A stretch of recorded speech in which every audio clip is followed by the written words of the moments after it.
मित्रों, नमस्कार। इन दिनों में जिन शख्सियतों को याद किया जा रहा है उनमें लता मंगेशकर भी हैं।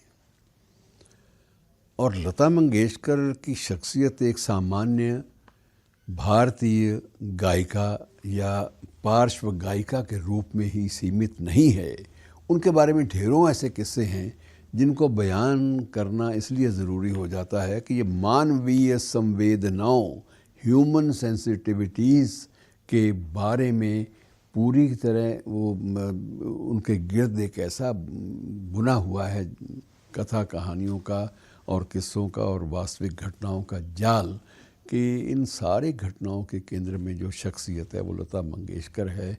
और ये लता मंगेशकर ही है जिसके बारे में एक पाकिस्तान के भी एक शासक ने कहा था कि आप सब कुछ ले लीजिए, लता हमें दे दीजिए और आप कश्मीर भी ले जाइए।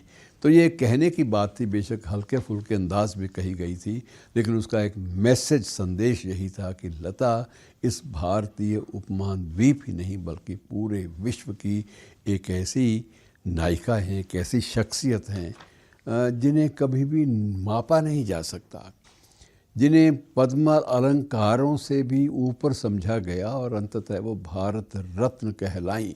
ये सबसे बड़ी बात थी। मित्रों, लता के जीवन में सिर्फ सुख या सिर्फ ऊंचे ऊंचे पद, ऊंचे ऊंचे सम्मान सिर्फ यही नहीं लिखा था, बल्कि उसके जीवन में बहुत सारी निजी बातें भी थी जिन्हें थोड़ा सा बांट लेंगे तो अच्छा लगेगा कि वो प्रेम, संवेदनशीलता इन मामलों में कहीं आगे थी अपने समकालीनों से। अक्सर जब उनकी प्रेम गाथाओं की बात चलती है तो लता जी ने एक बार स्वयं भी, मुझे भी याद है कि दिल्ली में ये नेहरू जी के आवास, प्रधानमंत्री का आवास था तब, तीन मूर्ति भवन, वहाँ भी उन्हें एक गीत से पहले कुछ कहने के लिए गुजारिश की गई, प्रार्थना की गई और उसमें निजी सवाल भी किए गए कि आपके प्रेम संबंधों के बारे में कुछ आप इंकशाफ करना चाहती हैं, कोई रहस्य उद्घाटन करना चाहती हैं।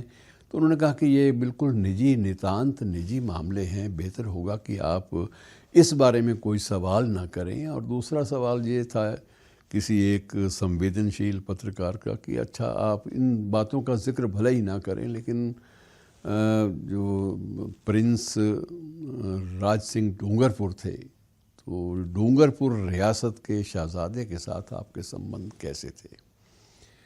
और सिर्फ ये नाम सामने आते ही लता के जो उसका जो स्ट्रक्चर था, लता का जो पूरा का पूरा पूरी शख्सियत थी, वो एक दिशा में जाकर अटक गई, मानो वो उन लम्हों को फिर से पुनः जीवित करने और पुनः व्याख्यायित करने का प्रयास कर रही हो जो ज़िंदगी उन्होंने इस शख्स के साथ गुजारी। और बारे में चर्चाएं, लता ने सिर्फ ये कहा कि मेरे बारे में और उनके बारे में, प्रिंस के बारे में जो चर्चाएं हैं, मैं उनके बारे में इतना ही कह सकती हूँ कि मैं किसी भी चीज़ का खंडन नहीं करूँगी उस शख्स के साथ किसी भी संबंध का, लेकिन ये ज़रूर है कि हमने कभी एक वैवाहिक ज़िंदगी या एक दंपति के समान जो ज़िंदगी होती है वो कभी भी उसकी कल्पना भी नहीं की, कभी सोचा भी नहीं उस ज़िंदगी के बारे में। और जब मुझे मेरे पिताश्री ने रोक दिया कि तुम्हारी शादी एक गैर महाराष्ट्रियन से नहीं हो सकती, और राज सिंह डूंगरपुर को ये रोक दिया गया उनके परिवार द्वारा कि तुम शाही ख़ानदान से हो और तुम्हारी शादी सिर्फ शाही ख़ानदान में ही हो सकती है, कहीं भी आम शख्सियत से या आम सामान्य जाति के लोगों में आपकी शादी नहीं हो सकती। तो दोनों का फ़ैसला, ये ज़रूर कभी घोषणा तो नहीं हुई उस फैसले की, लेकिन दोनों ने मन ही मन ये ठान लिया कि अगर वैवाहिक जो ढांचा है, मैरिज का जो इंस्टीट्यूशन है, अगर वो आपसी संबंधों में बाधा बनता है तो इस इंस्टीट्यूशन को ही नकार देते हैं।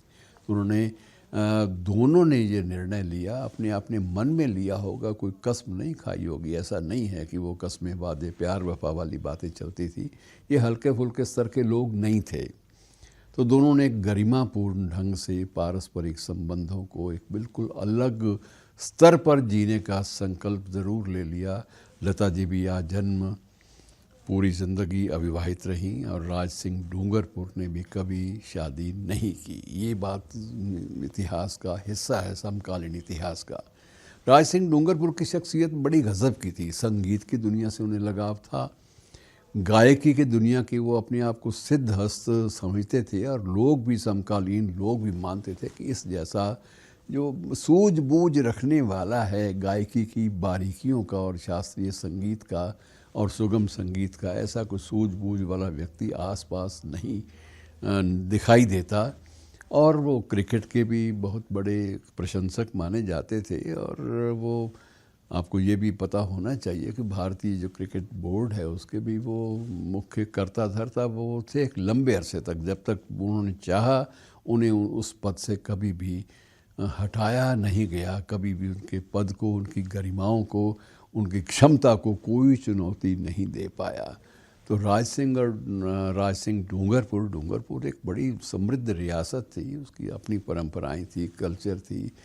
उनको और लता जी के परिवार, जो कि हृदयनाथ मंगेशकर साहब से आरंभ होता था, उस परिवार के बीच में संबंधों का जो पुल था, वो सांसों का पुल था, वो संवेदनशीलता का, सेंसिटिविटीज़ का पुल था, और एक दूसरे के अस्तित्व को स्वीकार करने का पुल था। उसमें एक स्वीकार्यता थी, लेकिन स्वीकार्यता के साथ साथ कुछ लक्ष्मण रेखाएं उन्होंने स्वयं ही खींच ली थी। और ये भी था कि ये दुराव किसी वजह से, किसी शिकवे शिकायत से नहीं उपजा था, बल्कि इस भावना से उपजा था कि जहाँ ऐसे संबंध हों वहाँ कोई भी छोटे मोटे इंस्टीट्यूशन, मैरिज जैसे, शादी जैसे, विवाह के बंधन जैसे, ये चीज़ें कभी आड़े नहीं आती।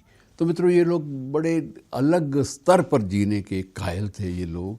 और जहाँ तक श्रद्धा का सवाल है, वो दोनों के बारे में अपरिमित रही। और ऐसे इस तरह के संबंधों की चर्चा अन्यत्र भी होती रहती है। एक छोटी सी बात मैं और करके इस प्रकरण को यहीं समेटने का प्रयास करूंगा। प्रकरण बहुत लंबा है, और वो था के.एल. सहगल की ज़िंदगी। के.एल. सहगल, गीतकार के.एल. सहगल, जन्म से पंजाबी और जालंधर में जन्मे थे। संगीत की दुनिया में उनका बड़ा विशाल एक कद्दावर नाम था, और लता ने जिसकी प्रशंसा की खुले मन से, वो के.एल. सहगल थे। और लता स्वयं बताती हैं अपनी एक संस्मरणों के ज़िक्र में कि मेरा ये प्रयास था कि मैं शुरुआती दौर में ही, पार्श्व गायिका के तौर पर शुरुआती दौर में ही इतने पैसे कमा लूँ कि मैं एक के.एल. सहगल के जितने भी गाए हुए गीत हैं उन सब का जो संकलन है अपने किसी रिकॉर्ड में पिरो सकूं, उसको रख सकूं, सुरक्षित रख सकूं। और जब वो स्थिति आई, जब इतनी राशि जमा हो गई जिससे वो ऐसे ऑपरेटर्स ख़रीदने में समर्थ हो गई जिनके द्वारा वो के.एल. सहगल के गाए हुए हर गीत को अपने पास, अपनी संपत्ति के रूप में रख पाती। और वो बड़े फ़ख्र से जब वो रिकॉर्डर भी ले आई, जब अन्य जो यंत्र थे रिकॉर्ड करने वाले संयंत्र, वो सारे के सारे उन्होंने परचेज़ कर लिए। और परचेज़ करके जब वो ये अच्छी खबर के.एल. सहगल साहब के पास बांटने के लिए गई, तो वो के.एल. सहगल साहब का अंतिम दिन था, और उसी दिन उन्होंने अंतिम सांस ले ली थी, इससे पहले कि लता वहाँ पहुँच पाती। तो मित्रों, ये गज़ब की बातें हैं। इस महान शख्सियत के बारे में बड़ी बड़ी बातें हैं। ये कोई ऐसा नहीं है कि इन्हें पर्दे में रखा जाना चाहिए, क्योंकि गरिमा जो है इन संबंधों में आरंभ से लेकर अंतिम लम्हे तक बनी रही। शुक्रिया।